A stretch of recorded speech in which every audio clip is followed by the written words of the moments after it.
Yes, we're back with another episode, another rider. Today we're honoured to have Matthew in the house. He's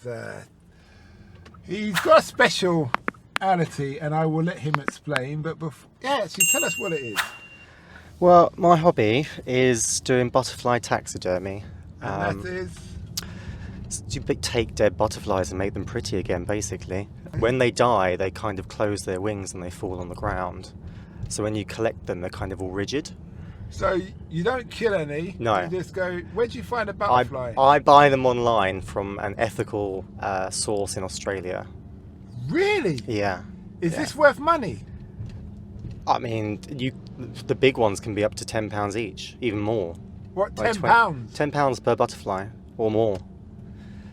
But generally they're like kind of like £2 to £2, £5 each. How many butterflies you got? I've got about, well, I put them on artwork and sell them, but I've got about 100 kind of in my storage. So are they in a separate case each? You have to embalm them? What do you do? So when you have to rehydrate them over a few days in like a kind of damp environment, I use kind of like a little sealed box with some wet towels in. And you put a bit of mouthwash in there so it doesn't grow mold. And then after a few days you can like ply them. Well, and then you pin them. Open the wings. Yeah, you can open the wings and you pin them down using some paper, and then when they re-dry, they stay in that position. Okay. And so they look all pretty and nice again. How long does a butterfly live for? Do you know? Not too long. I mean, there's lots of species, but generally not too long. Do you But know some can live a few years. Really? Yeah. And that's before because there's something else before they're butterfly. They are caterpillars. Yeah. So that's before they're caterpillars. So they live a life as a caterpillar. And Yeah. They change. They Into go a into that butterfly, cocoon. and then they reproduce, then they die. Reproduce. They die. But they live on through artwork. If you know, people like Damien Hirst has used them quite a lot. A lot of taxidermists do pieces of them. Kind of some of the fair I just did. So I've worked at the Affordable Art Fair this weekend. How did you get into this industry? It's just a hobby, really. I wanted to do something interesting, and it's kind of meditative for me, if I'm honest. You kind of get into the zone. It's really kind of detailed work, so it's kind of it's like gardening. Maybe some people do gym, working out and stuff. For me, it's kind of a space that I go into where I can relax. So it's quite therapeutic for me, to be honest. And then obviously, like, I get to make money out of it as well. Oh, so every time you sell a butterfly on... Well, I make it into artwork. So I put them on some canvas with different colour backgrounds. Then I take it to a framer who I have a special rate with. And obviously they're special custom frames because the butterfly's wings are quite high up on the canvas, so you have to have a special frame for them. And you're skilled in every way to pin them. It doesn't take much skill. It just takes a lot of patience, if I'm honest with you. Anyone could do it. There's, with YouTube these days, you can learn to do anything. But for me, it's mainly the meditation element of it. How long have you been doing this for?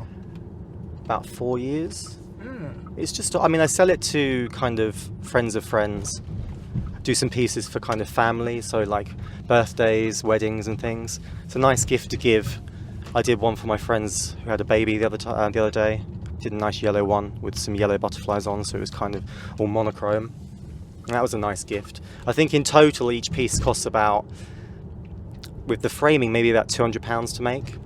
Really? And you sell it for any price up from there? I mean, it's usually to friends of friends, so I don't want to make a huge profit, but like anything from like 300 upwards. Yeah, I know. You put time and effort in it. Yeah, but like I said, it's not for the money. It's meditation that I get something out of. And usually I do a lot of them for cost as well for friends, but I mainly just charge the time. Would you think, is it something you've ever thought about turning into a business apart from your friends? I think it takes a lot of understanding of what you're doing to do a side hustle these days. I think you've got a full-time job that consumes a lot of your time. To take a hobby and turn it into something you make money out of, it kind of takes the fun out of it.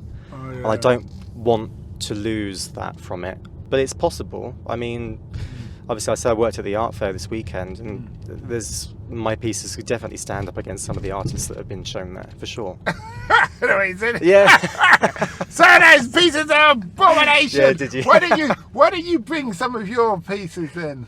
Go and put it on the wall secretly and see Yeah, who just buys put it on the wall. Just put it on the wall. Put it in the entrance. I could do, you know. And see, yeah, I would. A lot What's of- the worst they can say? Take it down. Well, a lot of companies nowadays, I know a lot of PR companies and stuff, and some of the big auction houses like Sotheby's and Bonhams, they do like a staff sale. So the staff that work there, their artwork that they make for their hobbies, and they do an exhibition of their work and sell them, which is amazing.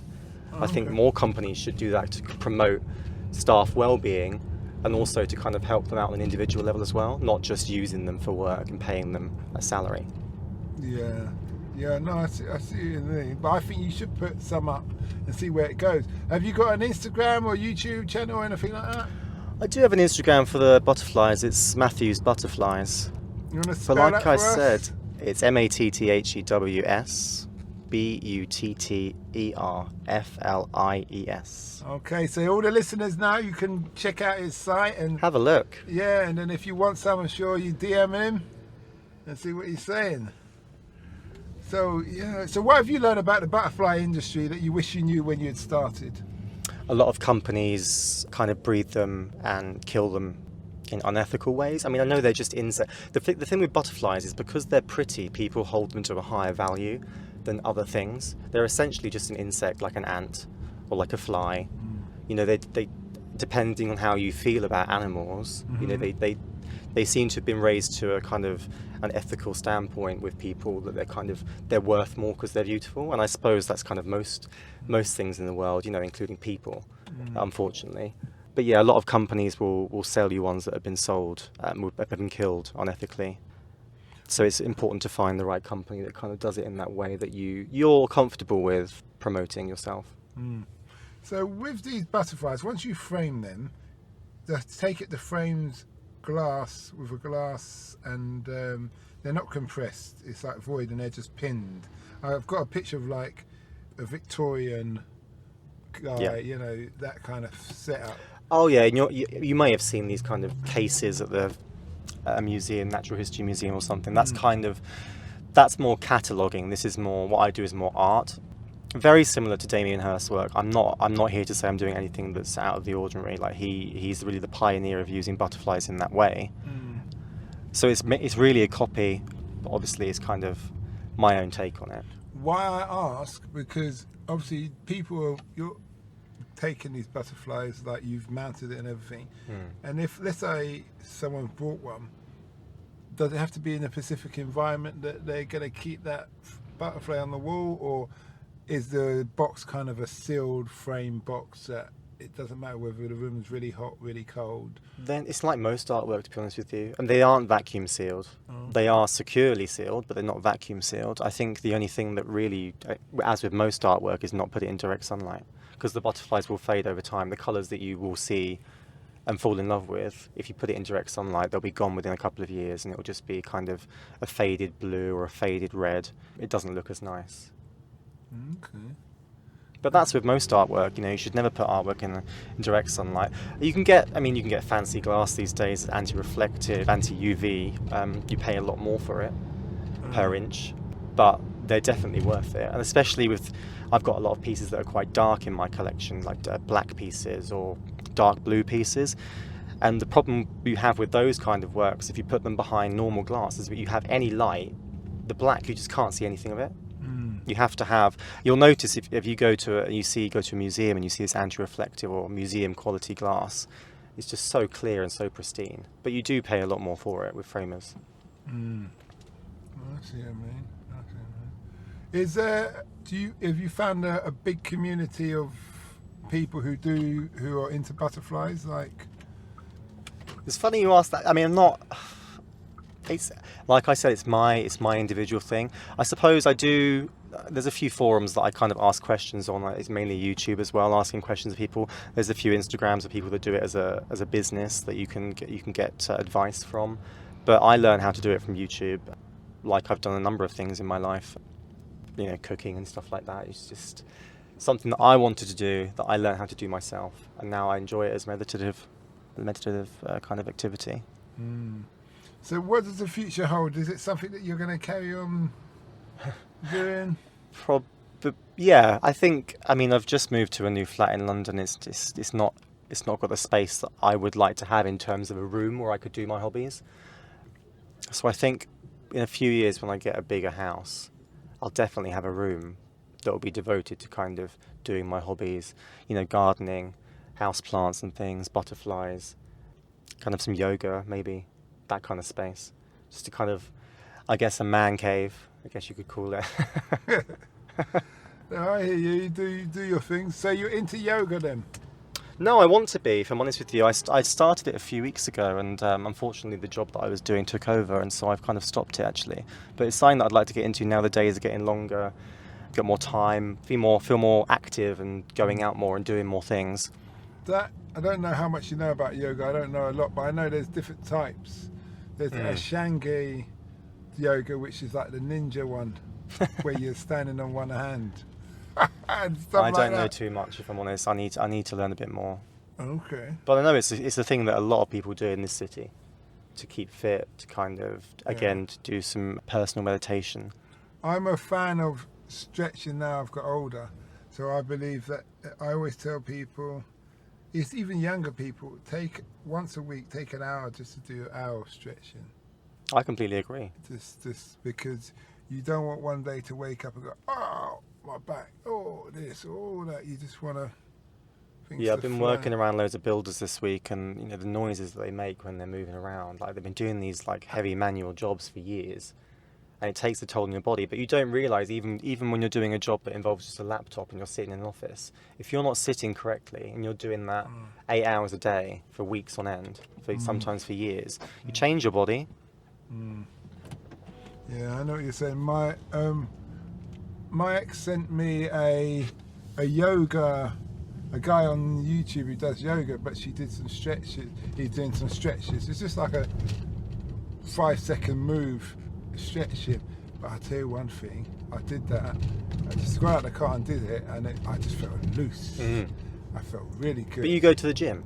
Yeah, I go to the gym. So you do not stretch before you gym? I warm up and then jog, and then I usually stretch after. I know I should stretch at the beginning. It's funny, when I was in the military, we used to stretch at the beginning and the end. But since, I don't know, is it laziness? Is it complacentness? I don't know. I don't know. It's just, yeah. Maybe it's age. Yeah. I don't know how old you are. I don't know. Well, I'm 47. You look good for 47. Listeners, right. He looks great for 47. Thanks, mate. Thanks. So, when you were going back in history a bit, when you were in school, what kind of person were you? I was kind of not quiet. I think my parents wanted me to be more intellectual. I was intellectual, but they pushed me to do subjects that were more intellectual.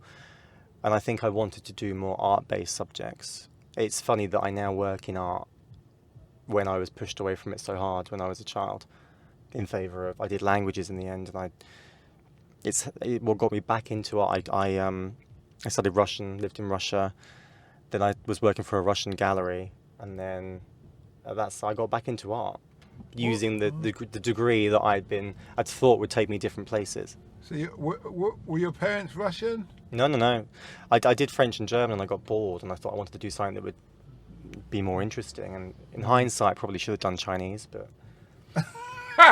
Mind you, Chinese have a city, a part of a city, one of their cities, where they just do replicas of other people's art. They do, yeah. There's like whole factories and warehouses that do these stuff, yeah. And people would buy it.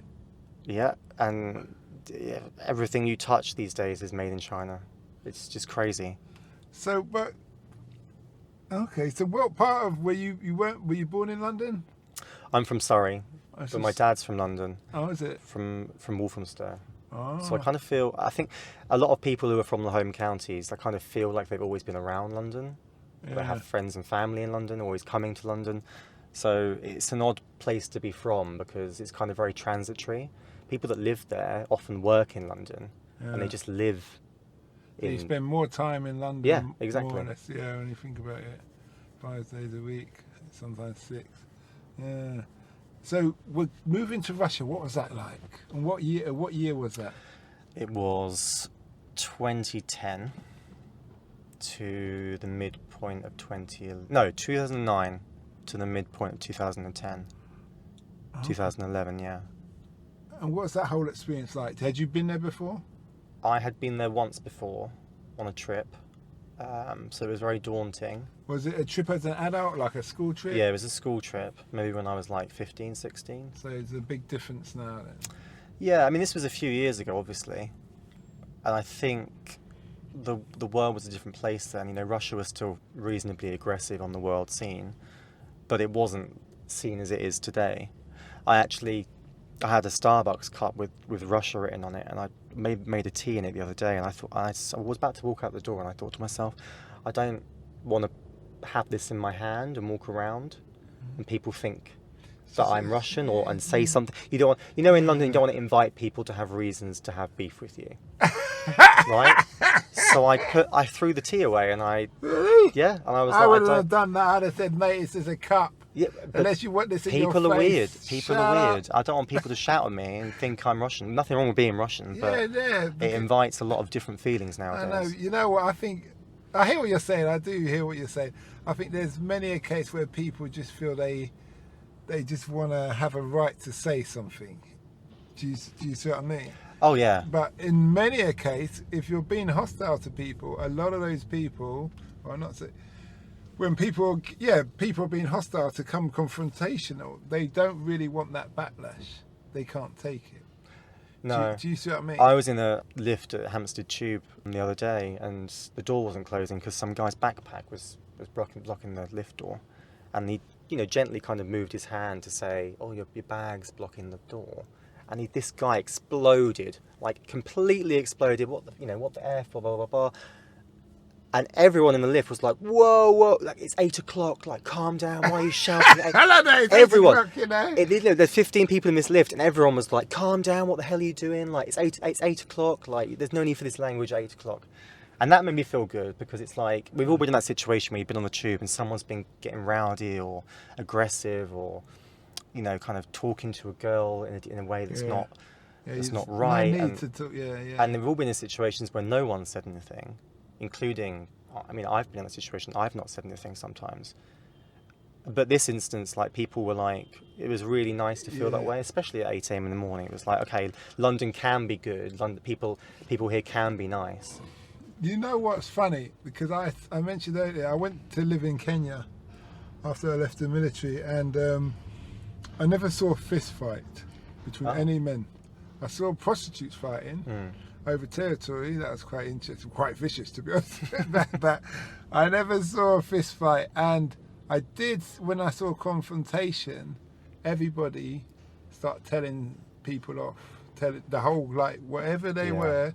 No, they got this thing, they go, where, meaning you behave yourself, go home. And that was it. And I thought they got more of a sense of community than we have. That's why we don't see, that's why I'm not seeing anything. But you also see things from a different point of view. Like, you're a big guy. People wouldn't naturally mess with you. Yeah, I suppose there is that factor. I don't have that. So you might see the world differently to somebody like myself, or, you know, or someone younger, or someone who happens to be female, or whatever. You know, like, they see things in a different way. You see London in a different way. Yeah. But I agree with you. Like, I think everyone naturally is nice. That's a good point. You know, I never really thought of that. That my version of the world, and security-wise, is vastly obscured from somebody who's... Listeners, he is a big guy. Yeah. You are not going to mess with him. So when he's smaller, and you know what? I was in Carnival one time, and we were walking through the crowd. I don't know if you've ever been to Carnival. Yeah. And my friends were with me, and they're very short. I mean, very short, like 5'2" or 3" or whatever, females. And they said, "No, Simon, you go first." And I thought, why? They said, because you can see what's going on over their heads and down the thing. So for some reason, with me and my silly self, I bent down to their height, and all I could see was people's backs and waists. Yeah. And you know there's thousands of people, if not 1 million people in that square mile of Carnival. And I thought, this isn't a good feeling. Because if there's a like commotion over there. You don't know, Oh, there all is. you can feel is this crowd, this just beaming down. It's like it's in that Star Wars film when they're getting squashed. Yeah, Do you see yeah. what I mean? You can't. There's nothing. You don't know where to run. You just got to go with the crowd. But with me, I can say, I'm just going to step over here, move out of the way. That's why they bring you along. They don't really like you. They just bring you along because you're tall. Yeah. So back to the Russia. You said you went to Russia. You got this new job. When I came back, What's it yeah. like going through border control and all of that? So I've heard people talk about how, like my friend, she's always saying how she gets frisked for drugs. They think she's bringing in drugs or. I mean, to be honest, I find America worse. I think I'd agree with that. they're very not cold people, but they don't express themselves in the face very well. So if you're smiling walking around the streets, they'll probably think you're crazy. They answer questions very matter-of-factly, which I actually kind of enjoy. You know, if you need a bag at the supermarket, just say bag. Bag? And you say yes. Oh, you speak Russian? Yeah. How long did All I did. Not anymore. I've not Was you used it fluent? for a good... I was close, and I've not used it for a fair few years, and these things kind of go away. But if I were to hear somebody speaking now, I could listen to them. I couldn't respond to them. And I think a lot of people who haven't used the language in a long time will relate to this. You know, you can listen fine. You understand things fine. I suppose it's like being a child again. You can understand stuff, but you just can't say stuff back. Mm-hmm. And that's where I feel like I am with my Russian now. Okay, I see what you mean. So you was there for 2 years and you more or less became fluent. That's really Well, I good. studied at university, so Okay. which I think was probably, I don't know, I think it's a bit of a scam now looking back. I think if you really want to learn something, just go and do it. You don't have to get a immerse degree to yourself. do it. Yeah, I mean, depending on what job you want, obviously. yeah. And stuff. But yeah, to immerse yourself in something is the best way to do it. It's the best way to learn something. But it doesn't need to cost you thousands and thousands. What's their work ethic like? Because I was watching a BBC documentary and they said even though the Russians are white, they've actually have the mindset of Asia. Would you say that's fair? They work hard, yeah. They work long. They work till they're very old. I think that comes from a Soviet mindset of being a worker, of doing it for your family. I think to have a job, I mean, anywhere in the world is a great thing, and a lot of people don't, unfortunately, have jobs, especially across Europe now. So I think to have a job in Russia, it's a good thing to have, and they respect that. At any level, you know, people cleaning the streets are respected at the same level as people who have banking jobs, which is nice. They have great respect for women in their culture, which is fantastic. I mean, women have been doing things equally as men in Russia as way before they did in the US or the UK. You know, one of the first astronauts in space was a woman, and she was from Russia. Their best sniper was a woman. Yeah. Yeah, I see what you mean. That's a nice thing. There's a lot of good things about the country, and the thing is, the people. It's easy to group people under kind of one idea. You could think of a Russian, you think of a person. Maybe they support Putin. Maybe they support the war in Ukraine. Maybe they're a bit older. You know, maybe they smoke. Maybe they are a bit rough around the edges. You know, you have this idea of a Russian person. I don't know. This is just me speaking for what people might think of Russian. But the younger generation, they consider themselves European. None of them that I met support the war, support Putin. They just want to make money and have a good life. They want to travel. They want to do everything that a person who's in their late teens, 20s and 30s in the UK wants to do. But the situation out there is stopping them doing that. And I think that's hard.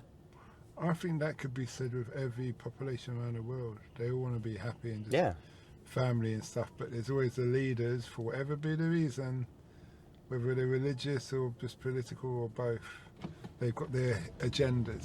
And it's hard to talk about Russia and not talk about politics, and I dislike that, because it's not talking about politics isn't always a nice thing to do. It divides people. It can be messy, but it's hard to discuss Russia without discussing politics, and that I think is a shame in itself. because you can talk about Britain, and I mean, maybe you probably would talk about politics by talking about Britain, but there's a lot of other things you could discuss and have conversations about. Whereas where I talk to people, it naturally goes back to politics when you talk about Russia. Do you think that's because of what the news shows us?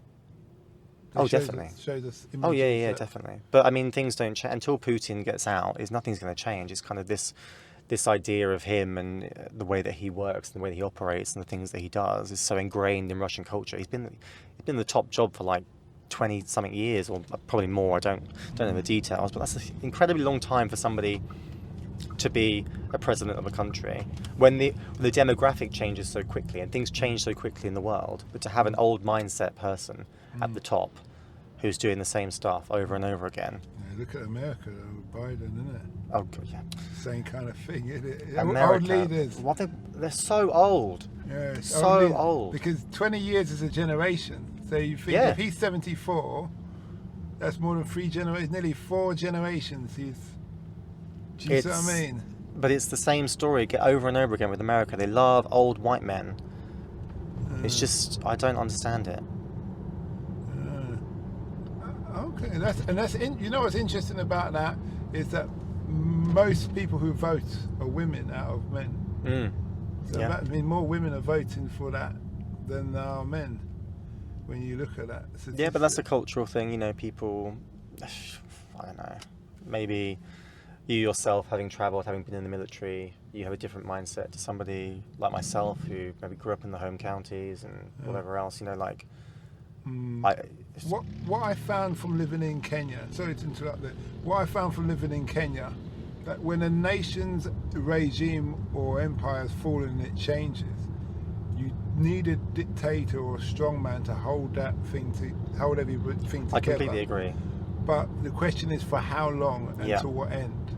And I think maybe Russia were in that point where, was it 97 that the Berlin Wall fell and Russia divided up and stuff like that.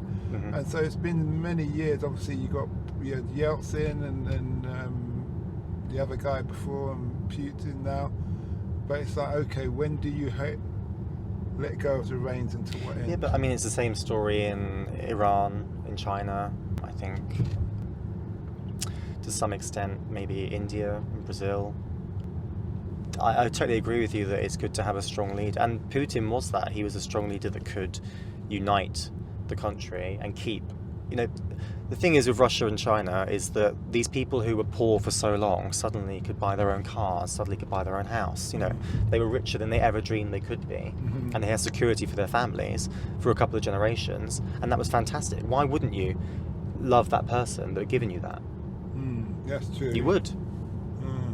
Because that's what I heard, that life had changed for the better for a lot of people. Yeah, and he did. I mean, he didn't. He'd have help, obviously, but he did that for them. And it's a wonderful country. Everyone should go. I think at least once. I meet these people who say they've travelled the world and they haven't been to Russia, and I'm like, well, you haven't travelled the world.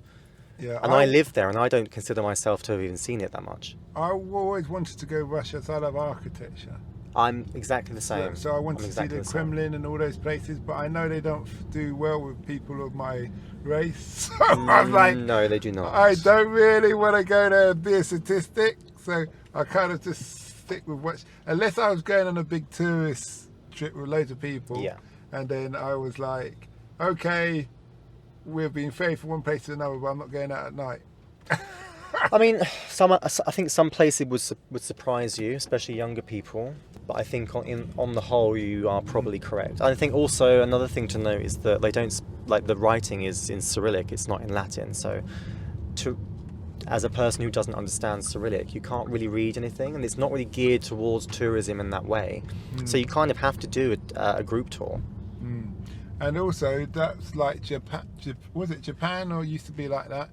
20 years ago, nothing was in English, and now they realise they're tourists, so they... Oh, yeah. But it's not like that in Russia whatsoever. You would struggle to do most anything if you didn't have somebody that spoke the language, or you had a group tour. It's odd, but that's just the way it is. I mean, even simple things like getting around, if you can't read the sign or the metro station that you're in, you literally can't get anywhere. Unless you need to have an app nowadays, isn't it? You need an app to translate things or change things and stuff. Yeah, Right. I had a great time. I've got really fond memories. Got some nice friends from there. I've been back a few times since, and it is lovely. Was there a big divide between rich and poor there? Oh yeah, massive. I know you got oligarchs. Yeah. Because they were obviously here until Boris asked them to leave in a. But I do think there's situations in Russia where I felt safer because I lived there and I knew it than I do sometimes in London. I think there's parts of London that I feel more unsafe than when I did live in Petersburg. Okay. That's interesting. But that's every big city, you know, you're never going to feel in control all the time. So have you always lived in South London? So I lived in Clapham for a bit, Stockwell for a bit, I lived in Tottenham for a bit, I lived in Whitechapel for a bit, and now I live in West Ealing. So so you've it's only that. Well, all those other places are the rough places. You now West Ealing. You just I've had enough. No. We lived in Shepherd's Bush for a bit, and it was. I think it's my favourite part of London. Also because I'm from Surrey, it's easy to get out. I can go back to see family. Okay. You can't do that easily from when you live in East London, or even North London. So it had to be South or West if I was going to see my family on weekends and special occasions and stuff. Okay. I hear you. So, tell us about your actual role, your job that you do, the art world. How does it work? What's a typical day like for you? I mean, I've just finished doing 4 weeks in a field in Hampstead, which is not typical. So I run the operations, so I manage all the contractors and suppliers that come in to service the art fair. So that's everything from the people who build the tents, who put the walls up, to the people that install the toilets, the suppliers that do the food, all the water. I deal with the council if there's anything that needs of that. But the company does 3 fairs a year, and this one's the hardest because it's built from scratch in a field rather than using a structure that already exists like we do in Battersea. Oh, you have it in Battersea. Where is it? Battersea Arts Centre? It's Battersea Evolution, which is in the park. In the park? Yeah, and that's in October and spring. Okay. That's a nice park. It's lovely. I've really enjoyed working in Hampstead these last couple of weeks. It's a place that I don't generally go to in London, but it's really opened my eyes to a different part of London that I perhaps wouldn't go to. I'll definitely go back in summer to spend some time there. I know a lot of people go to the Heath, but it's not something that I've done for a very long time. I've never been in that Heath. Oh, it's huge. I've driven past it all the time, dropped these rich people there. And all that stuff. I've seen more cockapoos and multipoos this week than I've seen in my entire life before that. What's that, a bird? Bloody fluffy dogs. Okay. Everyone, those posh people's dogs. Some breeder in North London is making a killing on these people because it's every dog I saw was a cockapoo. The little like. You know, the teddy bear ones. Yeah. Poodle dogs that the women carry underneath their arm or in their handbag. Some aren't that small, but yeah. You know the ones. Yeah, they're all hairy, always shedding. Everyone has a dog in Hampstead. Yeah. Everyone. So that's why you live next to the park, isn't it? I suppose so. In that respect, okay. I'm a cat person, so I don't. I just had a couple. Well, they weren't a couple. They said they weren't a couple, but they got on very well. The man's a cat man and the woman's a dog woman. I think that's right. Yeah, and yeah, that was an interesting conversation with him. I think dogs are like kids. I don't want kids, so I don't want anything that demands of me. I'm my own person. I have my own time. I don't want to be demanded of. That's what I was saying to them. I was saying, because he was saying he would open a cat sanctuary, and I said, I don't know why would you do that? Because cats are wild creatures. They come and go as they please. They, you know, it's the way they lick themselves after you've touched them. Like, listen, don't do that again. And then they just bugger off. I love that. Yeah, I love they that. just bugger off. That aloof kind of. Yeah, like look that. at you, and then spit that cat fur ball out, and then off they go. Yeah, it's like that's not a creature that's really, you're not controlling him. I just find the dogs are a bit needy for my liking. Yeah. I take Maybe it you because don't the have dogs pets are pack animals. Yeah. And cats they are. look to you as the leader. Yeah, that's a good point. You know, I never thought about that. Yeah, in that respect. Oh, the sun's come out now. It's lovely. Yeah, I hope it's going to be a hot summer. Oh God, it's like almost June, and I've been sat in that field the other day 2 weeks ago, and it was freezing. I had a coat on, I had 2 layers on, and a coat, and an umbrella, and I was like, this is not May. Do you see yourself staying in the art business for long? I'd like to. It's a difficult industry. Yeah, I've interviewed quite a few artists, people who do these kind of, like they show their own stuff. There's one guy, and I think he went to Kenya or somewhere in Africa, and he took loads of their sculptures and stuff, and he put it on display in his own art thing in Oxo. Oh right, yeah. I've done a few exhibitions. He made loads of money. Yeah, so he's a dealer or a gallerist. I think he's a bit of both, from what I was saying. But that was his first show, and then he just goes around and stuff like that. There's some nice pop-up spaces in London actually. If you have some stuff you want to sell yourself, or you want to be a dealer and kind of do a pop-up show, there's some really good spaces. Oxo's a really good one actually. If you could do it all again, or your life, what you've done so far, what would you do different, if anything, and why? I haven't had a drink yet. You can't ask me deep questions like this. What would I do differently? Yeah, if so, and why? I think if I'm working in an industry like art, which is very similar to something like fashion, for example, it's very cutthroat. There's not a lot of outlets and there's not enough companies that do things. I think a lot of these jobs are oversubscribed by 10, 15 times. And it's hard. People stay in the roles for a long time as well. I think maybe I would get into an industry that was more specialist, or maybe I should just be more specialist, maybe. But I think also I'd like to do something maybe more like outdoors. I love gardening. I could maybe have my own landscape gardening company, just kind of be by yourself, do a job, do it well, and then leave, and get to spend a lot of time alone rather than dealing with people all the time. I think people that do that, especially spending time outdoors, that's a good life, I think. But I don't know. It's a tough question. You sound like you're a real, truly creative person, my friend.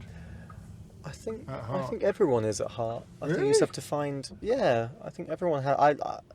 I love people who have strong feelings about something. I think everyone should have a hobby. Everyone should be able to talk about something for an hour uninterrupted. Those people I find, those are the people I want to talk to. Whatever it is, if you can talk about something for an hour and you love it, that's someone who I find interesting. I'm definitely that person at the smoking area of a club, chatting to some random person for 3 hours, and then I go home and I'm like, I haven't actually been inside all evening, but I've made a new friend. Or you forgot what you actually talked about. Oh yeah, It was always. an in-depth conversation. Yeah, and you've got the number in your phone, you're like, who the hell is this? We should go out. I don't know, I don't really remember you, but... Yeah, well, I won't ask you another deep question this evening. Unless you've got some wine in the back here, yeah. I'm on my way to get some now, actually. What would be your advice for someone who just left school and wants to get into your industry? Just left school? Yeah, and wants to be like what you do. Career. Do they need a degree? They don't need a degree. I think you just need to meet people. You need to be outgoing. From what I've found, looking for jobs, getting jobs and hiring people is often if you actually go and talk to them, they remember you. They don't remember pieces of paper. They remember people. And I've definitely hired people because they've come in and they've been like, hi, I'm looking for a job, and they just seem like the right fit. If they sent a piece of paper, I wouldn't have looked at it. I think if you want something, you have to go out and get it. No one's going to give you stuff. So they need to find where you're going to be, really. That's interesting. That is my bite, by the way. That's just my clip for this episode. But that's interesting. So I was talking to, what were they in? They were in, this lady, she was in some industry. I can't remember what it was. And she went to the receptionist. she kept on. They're applying for jobs, and they weren't getting any. I think it's marketing or something like that, or recruitment, and it wasn't really working out for her.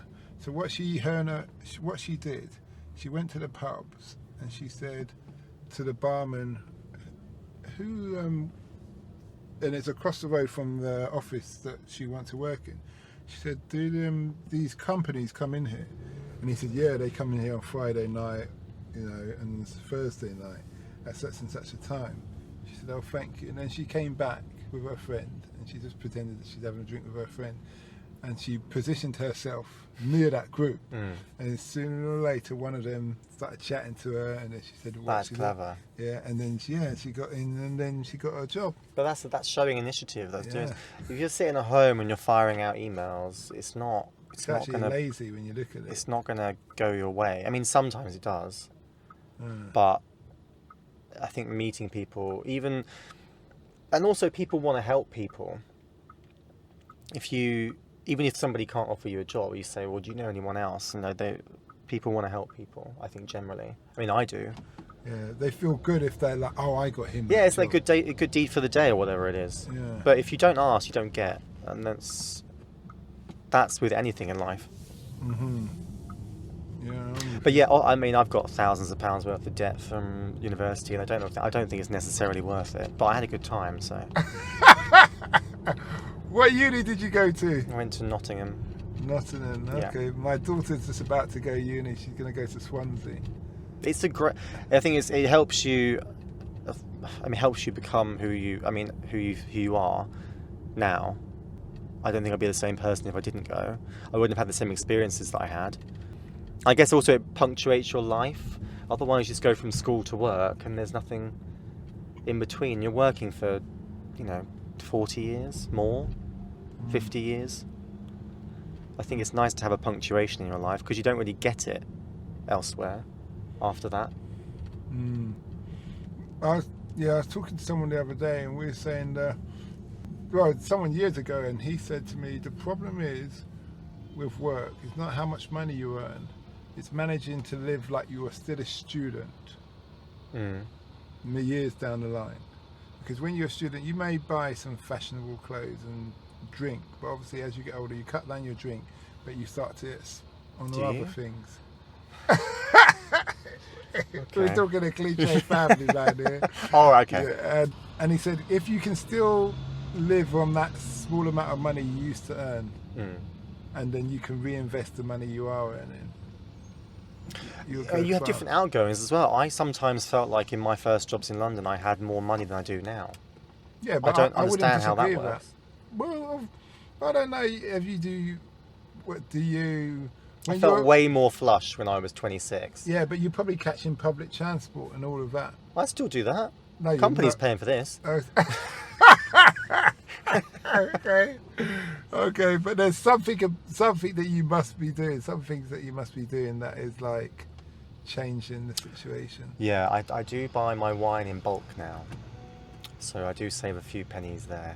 Yeah. That helps. So did you drink as much wine when you were younger? Oh, wine is my thing. I love it. I'm a huge wino.